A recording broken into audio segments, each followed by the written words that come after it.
அழுகிறது. ஒரு காலத்தில் பிறந்த குழந்தை பாலுக்கு அழுதது. இப்போது செல்போன் கேட்டு அழுகின்றது. அவ்வளவுதான். நான் அதை கேட்கவில்லை நாரதரே.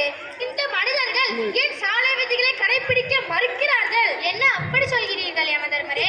நடக்கும் போதும் வாகனங்களில் செல்லும் போதும் இடதுபுறம் செல்வதற்கு பதிலாக வலதுபுறம் சென்று அற்புதமாக சாலை விதிகளை கடைபிடிக்கிறார்களே. மண்ணாங்கட்டி உலகளவில் பிற நாடுகளை விட எதிலாவது முந்தி காட்ட வேண்டும் என்று மனிதன் நினைத்தான்.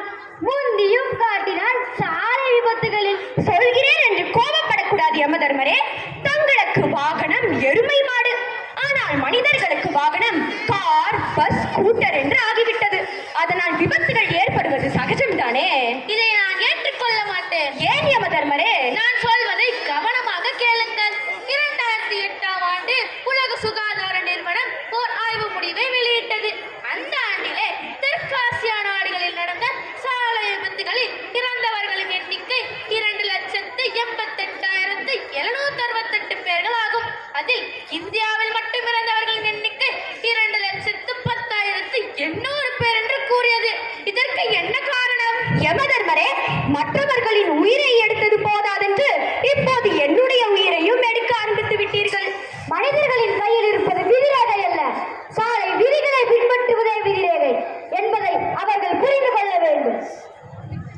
யமதர்மரே, பதட்டம் வேண்டாம். உங்களது வாகனம் கூட உங்களை பார்த்து விரலுகிறது. யமதர்மரே, மனிதர்கள் ஒரு வாகனத்தை வாங்கும் போது தவணை முறையில் வாங்கிவிடலாம். ஆனால் ஒரு விபத்து ஏற்படும் போது தவணை முறை செல்லாது என்பதை அவர்கள் புரிந்து கொள்ள வேண்டும். அதற்கு நாம் என்ன செய்ய வேண்டும் சித்திரகுப்தரே? ஏதாவது செய்ய வேண்டும் நாரதரே.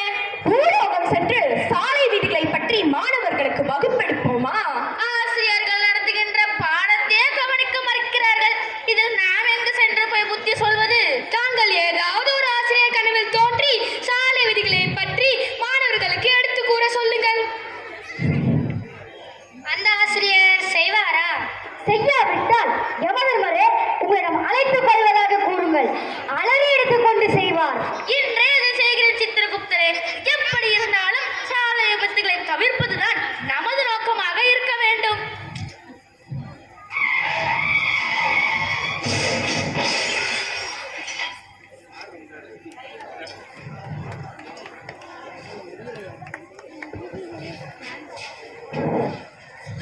பாடெடுக்க ஆரம்பிச்சிட்டாரு. நல்ல விஷயம் தானே. அப்படி சாலை விதிகளை பத்தி என்னதான் சொன்னாரு? நடந்து போனாலும் வாகனத்துல போனாலும் சாலையோட இடது பக்கம் தான் போகணுமா?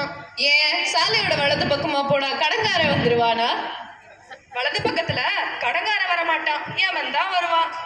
வேற என்ன சொன்னார் உங்க பேராசிரியர்? சாலையை கடக்கும் போது அவசரப்படாம நாலா பக்கம் பார்த்துட்டு தான் கடக்கணுமா? பிறகு ரொம்ப வேகமாக இருசக்கர வாகனத்திலேயோ 4 சக்கர வாகனத்திலேயோ போகக்கூடாது. குறிப்பிட்ட இடைவெளி விட்டுதான் வாகனங்களை பின்தொடர்ந்து போகணும். பிறகு என்ன சொன்னாரு? சாலையில இருக்க சிக்னலை கவனிச்சு போகணும். கூட்டமா இருக்க இடத்துல மிகவும் கவனமாகவும் மெதுவாகவும் போகணுமா? இருசக்கர வாகனத்துல போகும்போது கண்டிப்பா ஹெல்மெட் போடணும். வளைவுகள்ல போகும்போது வாகனங்களை முந்தக்கூடாது. ரொம்ப த்ரில்லிங்கா இருக்கே. மேல சொல்லு. த்ரில்லிங்கா? நாங்க என்ன மர்ம கதையா சொல்லிட்டு இருக்கோம்? எங்க பேராசிரியர் சொன்ன எல்லா கருத்தையும் நான் சொல்லிட்டேன்ப்பா. கேட்கறதுக்கு நல்லாதான் இருக்கு. ஆனா இதெல்லாம் நம்மளால கடைபிடிக்க முடியுமா? கண்டிப்பா முடியும். மாணவ சமுதாயத்தால முடியாதுன்னு எதுவுமே இல்ல. ஓ, நீ அப்படி சொல்றியா? ஆமா, நம்ம நல்லா இருக்கணும்ன்றதுக்காக தான் நம்ம அரசாங்கமும் காவல்துறை அதிகாரிகளும் சாலை விதிகளை கடைபிடிங்கன்னு சொல்றாங்க. ஆமா, விபத்துல ஒருத்தர் உயிரிழந்தா அவரோட பெற்றோர், கணவனை இழந்த மனைவி, தந்தையை இழந்த பிள்ளைகள் தானே நடுத்தெருவுல நிப்பாங்க.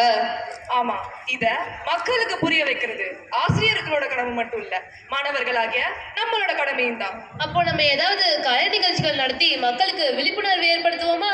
கண்டிப்பா.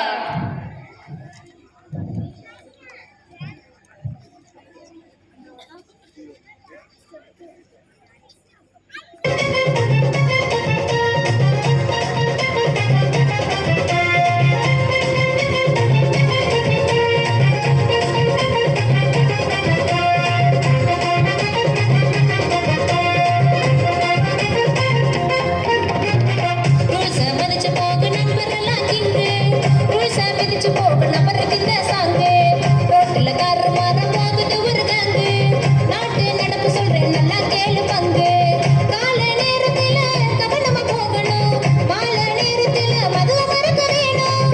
சோள போல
நாராயண நாராயண. வணக்கம் யமதர்மரே. வணக்கம் வணக்கம். நாரதரே, பூலோகத்தை இப்பொழுது கவனித்தீர்களா? கவனித்தேன் யமதர்மரே. மக்கள் அனைவரும் சாலை விதிகளை அப்படியே கவனிக்க தொடங்கிவிட்டார்கள். அப்படி இருக்கும் போது ஒருவரின் கனவில் தாங்கள் தோன்றி சாலை விதியாவது ஆலை விதியாவது எதையும் கடைபிடிக்காதீர்கள் என்று கூறினீர்களாமே. அது வந்து யமதர்மரே, சொல்லுங்கள். நான் நாரதர். என்னுடைய வேலையை அவ்வப்போது காட்டதானே வேண்டும். ஆனால் யாரும் என் பேச்சை கேட்க தயாராக இல்லை. சாலை விதிகளை அப்படியே கடைபிடிக்க தொடங்கிவிட்டார்கள். எல்லாம் உயிர் பயன்தான். எல்லா மக்களும் நல்லவர்கள் தான். அவ்வப்போது தனது கடமைகளை செய்ய மறந்து விடுகிறார்கள். அவ்வளவுதான். அத்தகைய மனிதர்களை காக்கும் விதமாக நாமும் ஒரு உருப்படியான காரியம் செய்துவிட்டோம். என்ன மக்களே, பின்பற்றுவீர்கள்